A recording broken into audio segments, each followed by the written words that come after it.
It was a stormy evening in Ouagadougou when Ibrahim Traoré, the young, defiant leader of Burkina Faso, sat alone in his study.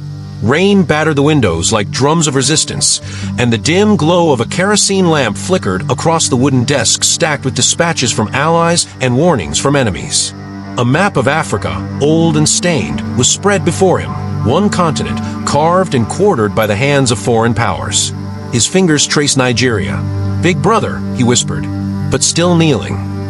The words weren't of scorn, but of sorrow. Nigeria, rich in oil and culture, in people and power, had become a paradox, powerful but powerless, wealthy but owned, loud but silenced. Traoré picked up his pen. What he would write that night would not just be a letter. It would be a spark, a letter drenched in fire. To the leaders of the Nigerian Federation, the letter began. "I write not as a president, but as a son of Africa, to sons and daughters who have forgotten the voice of our ancestors." He wrote of the gold stolen, the oil siphoned, the youth unemployed, while billion-dollar contracts fattened foreign firms. He recalled how Nigerian soldiers had once fought in Liberia, in Sierra Leone, in Congo, champions of the continent. Yet now, their rifles guarded oil fields not for Nigerians, but for faceless corporations. "Do you want your gold?" he asked, "or your chains?" He signed it with a flourish.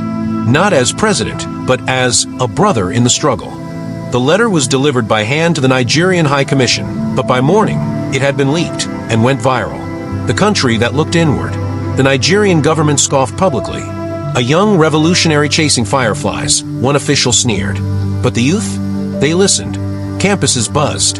Barbershops and markets debated. Hashtag gold or chains trended for weeks. In Lagos, a university student named Zara took to streets with a placard that read, "Burkina may be smaller, but its spirit is not." Thousands followed her. Traoré's words had done something strange, something rare.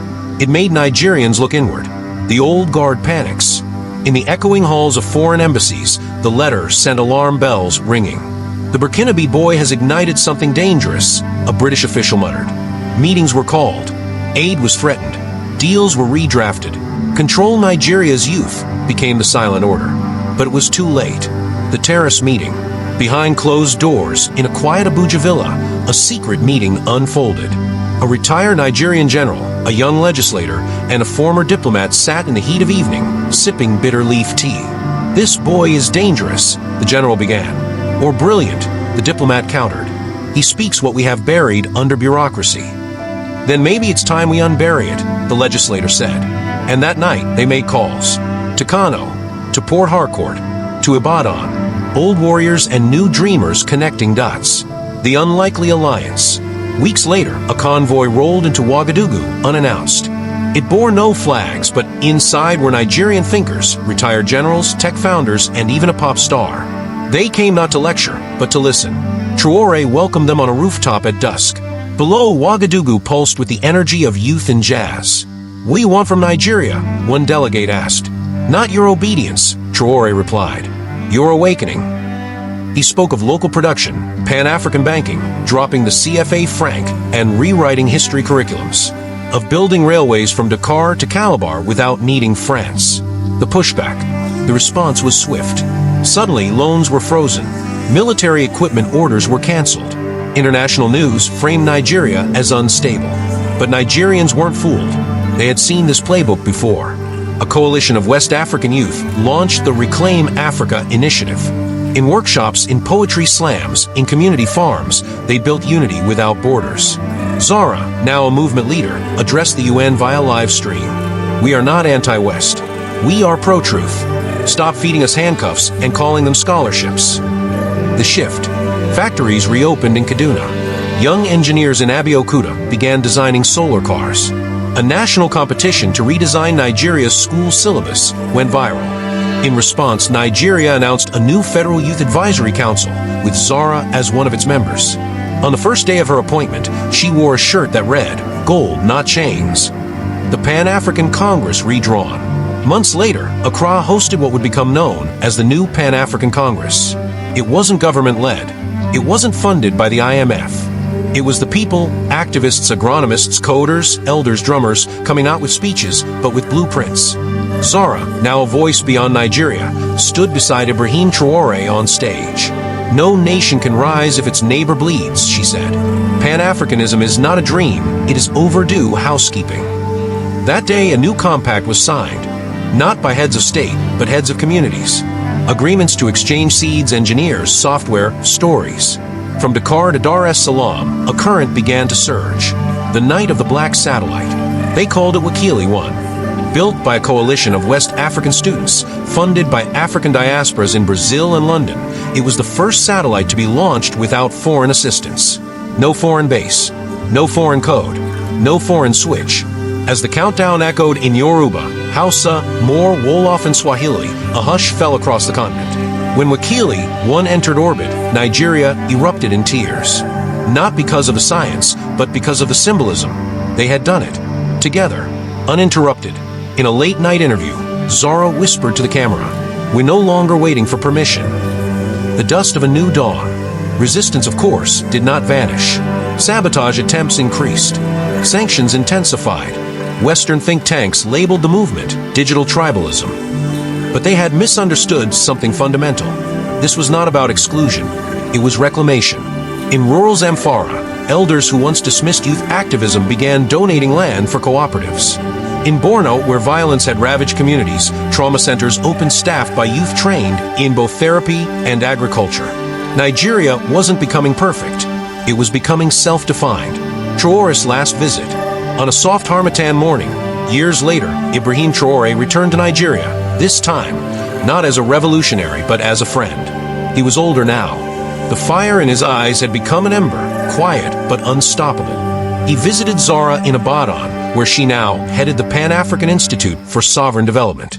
They walked through a garden of medicinal plants planted by students. "This," he said, "was never about me." "No," she smiled, "but it started because of you." They sat beneath a baobab tree, watching children dance in a circle. And though no camera captured it, no journalist recorded it, that moment echoed across generations.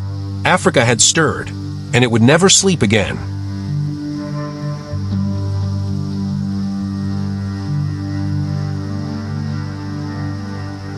Afterward, the memory tree. In the courtyard of a modest school in northern Nigeria, a baobab tree stood tall. Beneath its shade, etched into a slab of polished stone, were the words, "Gold, not chains." The children who played there had never known colonialism. They had never read about aid conditionalities or sat through lectures about underdevelopment. But they understood the meaning of those words. Their textbooks now carried chapters titled The African Century, filled with stories of resistance, innovation, and unity. These were not myths. They were memories. Zara had become a bridge, not just between generations, but between dreams and action. Her institute in Ibadan was no longer just a think tank. It had grown into a continental network, an ecosystem of thinkers, healers, builders, and peacemakers. It was called the Sovereign Pathway, and it reached every country that dared imagine a future on its own terms. And Ibrahim Traoré? Though no longer in office, he remained a symbol, not of leadership, but of ignition. He taught now, quietly, in a school under a mango tree near the border of Ghana. No guards, no protocol, just chalk, paper, and laughter. Sometimes he would tell his students, revolutions aren't events, they're habits.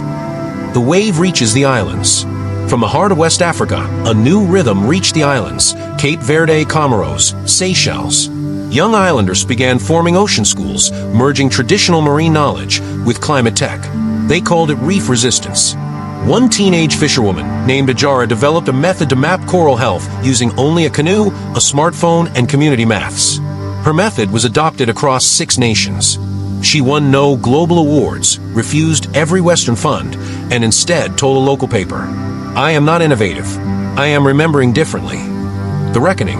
At the World Economic Forum, an African panel refused to speak until African languages were provided by default, not request. When asked by a moderator why this mattered, Zara said, "If language is a vessel of power, then why must we always sail in someone else's ship?" The audience went silent. From that moment, Swahili, Hausa, Zulu, and Wolof became accepted languages in diplomatic protocol, not as tokens, but as testimony. The new non-aligned era. With rising tensions between global superpowers, African nations began refusing to pick sides. Instead, they picked purpose. A new movement emerged, non-aligned sovereignty for the 21st century. It had no headquarters, no leaders, just shared principles, resource dignity, technological independence, cultural restoration, inter-African solidarity. Ghana and Nigeria co-developed a digital currency backed by agricultural output, not gold. It was called Ubuntu. It could only be used on the continent, and it was hack-proof, built on a blockchain designed by a Malian coder who had once fixed bicycles. The children of the letter. Years passed. The letter Ibrahim Traoré once wrote faded from the headlines, but not from hearts. One day, a group of schoolchildren in Bayelsa staged a play. It was titled Gold or Chains. They wore cardboard costumes of broken oil rigs and painted their faces in traditional Nigerian symbols. The final scene showed a child standing alone, holding a flame, asking, "If I am Africa, who gets to blow me out?"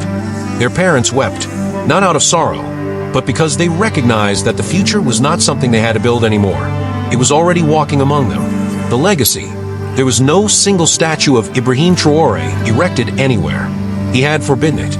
Instead, every year on the anniversary of a letter, schools across the continent observed Africa Sovereignty Day. Children would write letters to their governments, imagining the Africa they wished to see. These were sent, published, debated. One letter read, "Dear President, I think we can grow space tomatoes on our own moon base if we believe." Another said, "Please tell the world we are not poor. We are just reorganizing,